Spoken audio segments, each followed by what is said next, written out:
The Shadow over Innsmouth, Part 5, written by H.P. Lovecraft, narrated for you by Jonathan Dunne. Original year of publication, 1936. This work is in the public domain. Production and narration copyright, 2025. Jonathan Dunne.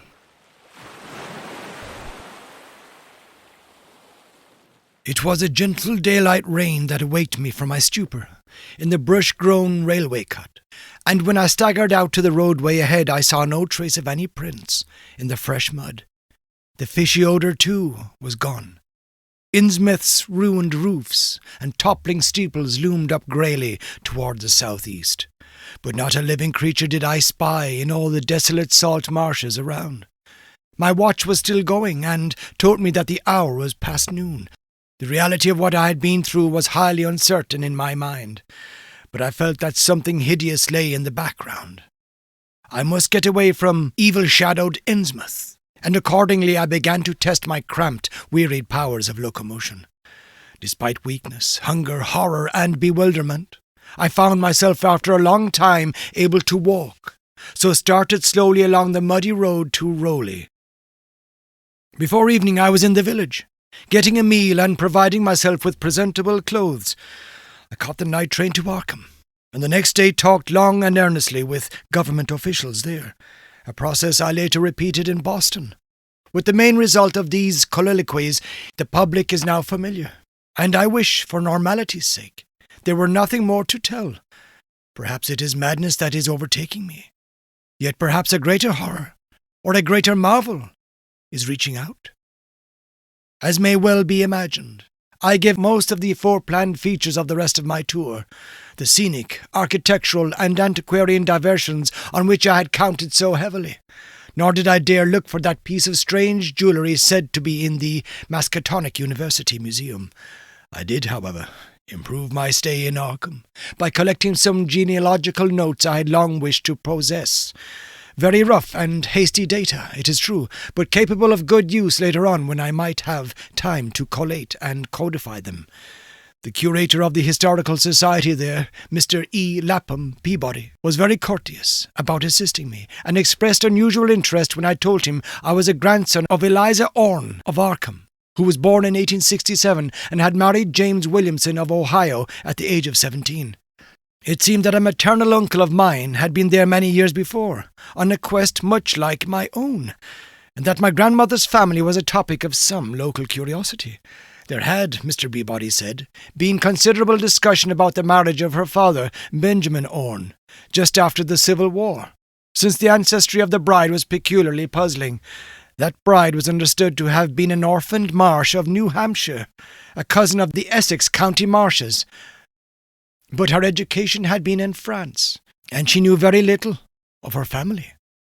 A guardian had deposited funds in a Boston bank to maintain her and her French governess, but that guardian's name was unfamiliar to Arkham people, and in time he dropped out of sight, so that the governess assumed his role by court appointment. The Frenchwoman, now long dead, was very taciturn, and there were those who said she could have told more than she did. But the most baffling thing was the inability of anyone to place the recorded parents of the young woman, Enoch and Lydia Meserve Marsh, among the known families of New Hampshire. Possibly, many suggested, she was a natural daughter of some Marsh of prominence. She certainly had the true Marsh eyes. Most of the puzzling was done after her early death, which took place at the birth of my grandmother, her only child. Having formed some disagreeable impressions connected with the name of Marsh, I did not welcome the news that it belonged on my own ancestral tree, nor was I pleased by Mr. Peabody's suggestion that I had the true Marsh eyes myself. However, I was grateful for data which I knew would prove valuable, and took copious notes and lists of book references regarding the well-documented Orne family. I went directly home to Toledo from Boston, and later spent a month at Maumee recuperating from my ordeal.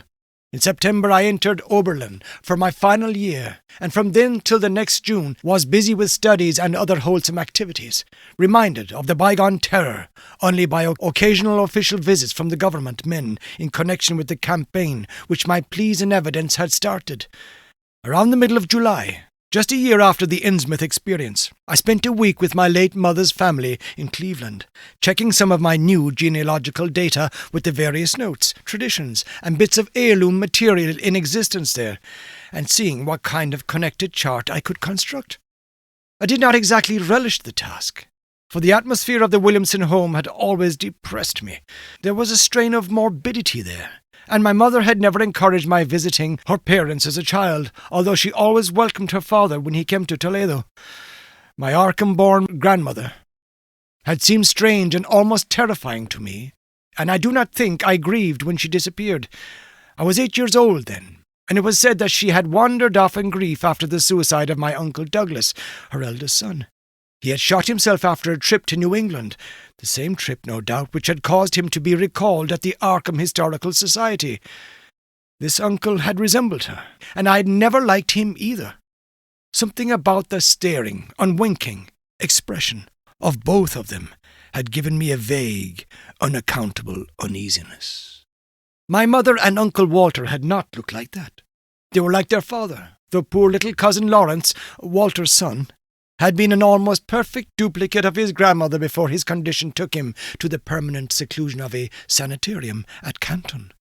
I had not seen him in 4 years, but my uncle once implied that his state, both mental and physical, was very bad.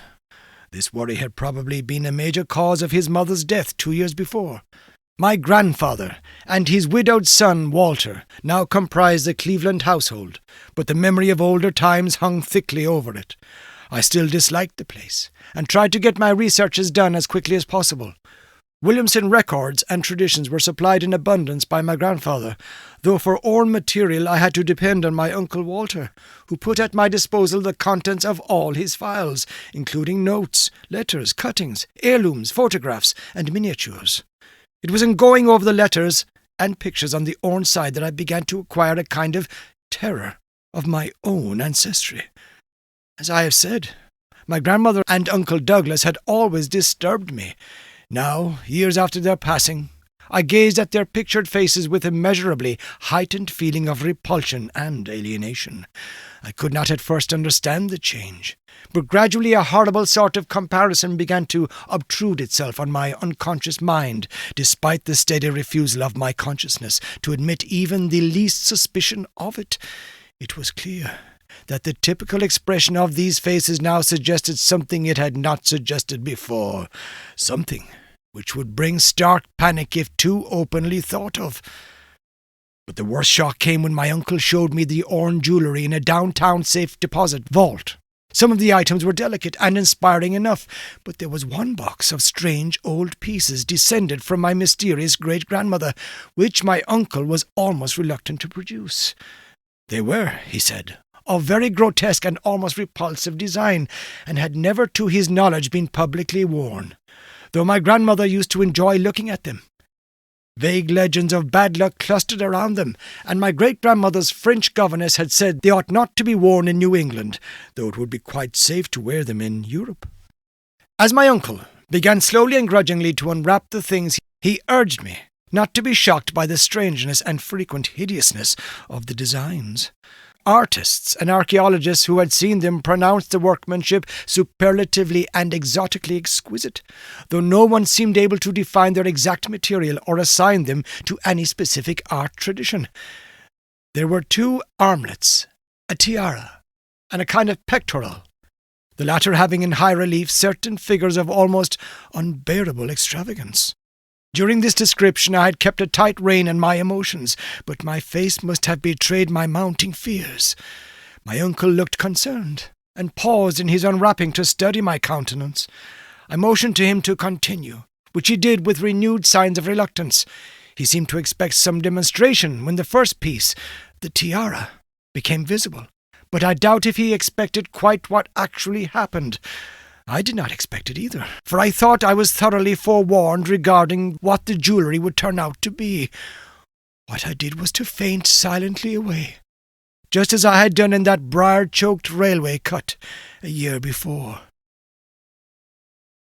From that day on, my life has been a nightmare of brooding and apprehension. Nor do I know how much is hideous truth and how much madness. My great-grandmother had been a Marsh of unknown source, whose husband lived in Arkham. And did not old Zadok say that the daughter of Obed Marsh by a monstrous mother was married to an Arkham man through a trick? What was it the ancient toper had muttered about the likeness of my eyes to Captain Obed's? In Arkham, too, the curator had told me I had the true Marsh eyes. Was Obed Marsh my own great-great-grandfather? Who or what, then, was my great-great-grandmother? But perhaps this was all madness. Those whitish gold ornaments might easily have been bought from some Innsmouth sailor by the father of my great-grandmother, whoever he was. And that look in the staring-eyed faces of my grandmother and self-slain uncle might be sheer fancy on my part. Sheer fancy, bolstered up by the Innsmouth shadow which had so darkly coloured my imagination. But why had my uncle killed himself after an ancestral quest in New England? For more than 2 years I fought off these reflections with partial success. My father secured me a place in an insurance office, and I buried myself in routine as deeply as possible. In the winter of 1930-31, however, the dreams began. They were very sparse and insidious at first, but increased in frequency and vividness as the weeks went by. Great watery spaces opened out before me, and I seemed to wander through titanic sunken porticos and labyrinths of weedy, cyclopean walls, with grotesque fishes as my companions. But during the dreams they did not horrify me at all. I was one with them, wearing their unhuman trappings, treading their aqueous ways, and praying monstrously at their evil sea-bottom temples.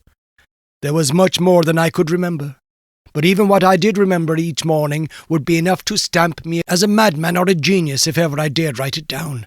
Some frightful influence, I felt, was seeking gradually to drag me out of the sane world of wholesome life into unnameable abysses of blackness and alienage, and the process told heavily on me. My health and appearance grew steadily worse, till finally I was forced to give up my position and adopt the static, secluded life of an invalid. Some odd nervous affliction had me in its grip, and I found myself at times almost unable to shut my eyes. It was then that I began to study the mirror with mounting alarm. The slow ravages of disease are not pleasant to watch, but in my case there was something subtler and more puzzling in the background. My father seemed to notice it too, for he began looking at me curiously and almost affrightedly. What was taking place in me? Could it be that I was coming to resemble my grandmother and Uncle Douglas? One night I had a frightful dream, in which I met my grandmother under the sea. She lived in a phosphorescent palace of many terraces, with gardens of strange leprous corals and grotesque brachiate efflorescences, and welcomed me with a warmth that may have been sardonic. She had changed, as those who take to the water change, and told me she had never died. Instead, she had gone to a spot her dead son had learnt about, and had leaped to a realm whose wonders destined for him as well. He had spurned with a smoking pistol. This was to be my realm too. I could not escape it. I would never die, but would live with those who had lived since before man ever walked the earth. I met also that which had been her grandmother.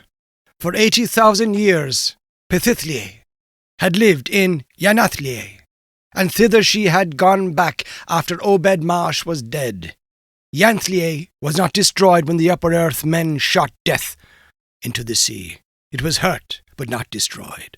The deep ones could never be destroyed, even though the Paleogane magic of the forgotten old ones might sometimes check them. For the present they would rest, but some day, if they remembered, they would rise again for the tribute great Cthulhu craved. It would be a city greater than Innsmouth next time. They had planned to spread and had brought up that which would help them, but now they must wait once more. For bringing the upper earth men's death, I must do a penance, but that would not be heavy. This was the dream in which I saw a Shaggoth for the first time, and the sight set me awake in a frenzy of screaming. That morning the mirror definitely told me I had acquired the Innsmouth look. So far I have not shot myself as my Uncle Douglas did. I bought an automatic and almost took the step, but certain dreams deterred me. The tense extremes of horror are lessening, and I feel queerly drawn toward the unknown sea deeps instead of fearing them. I hear and do strange things in sleep, and awake with a kind of exaltation instead of terror. I do not believe I need to wait for the full change as most have waited. If I did, my father would probably shut me up in a sanitarium as my poor little cousin is shut up. Stupendous and unheard-of splendors await me below, and I shall seek them soon. La Rilie, Cthulhu Fadang, La. No, I shall not shoot myself. I cannot be made to shoot myself. I shall plan my cousin's escape from that Canton madhouse, and together we shall go to marvel-shadowed Innsmouth. We shall swim out to that brooding reef in the sea, and dive down through black abysses to Cyclopean and many-columned Yantlier. And in that lair of the deep ones, we shall dwell amidst wonder and glory forever.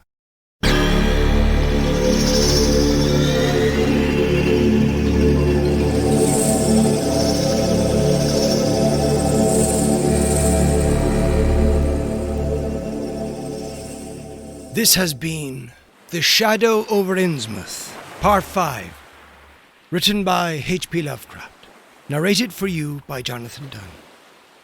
Original year of publication, 1936. This work is in the public domain. Production and narration copyright, 2025. Jonathan Dunne.